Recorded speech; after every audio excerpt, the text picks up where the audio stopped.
السلام عليكم. لا تنسوا الاعجاب بالفيديو والاشتراك في القناة تشجيعا لنا لنستمر بنشر المزيد ان شاء الله.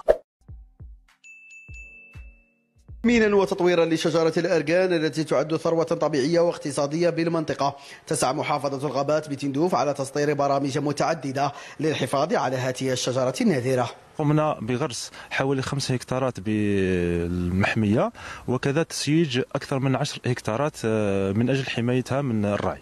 تم تخصيص غلاف مالي من خلال الصندوق الوطني للتنمية الريفية.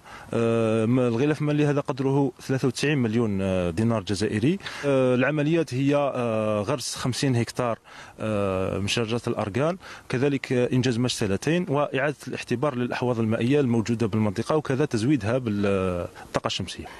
بدورها مديرية الفلاحة بالتنسيق مع الجهات الوصية تسعى جاهدة إلى تشجيع المستثمرين الفلاحين بالاستثمار في زراعة شجرة الأركان.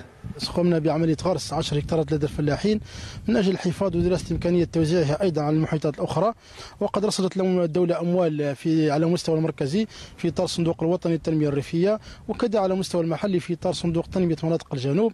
ومع قرار رئيس الجمهورية الأخير القاضي بتأسيس مركز وطني لتطوير زراعة شجرة الأركان في مناطق الجنوب الغربي والهضاب، الأمر الذي ثمنه أصحاب المستثمرات الفلاحية. مستثمرة هنا راهي فيها تقريبا 750 شجرة تاع أركان. سمعنا البارح باللي السيد رئيس الجمهورية أعطى عناية خاصة لهذه الشجرة. نثمنوا القرار تاع السيد رئيس الجمهورية، نتفائلوا خير في هذه الشجرة.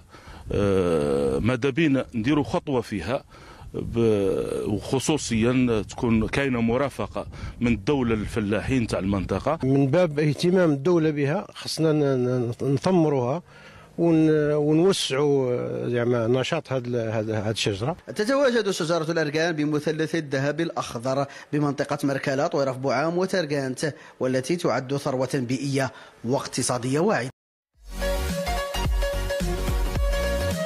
إن أعجبك الفيديو لا تنسى الإعجاب والاشتراك في القناة.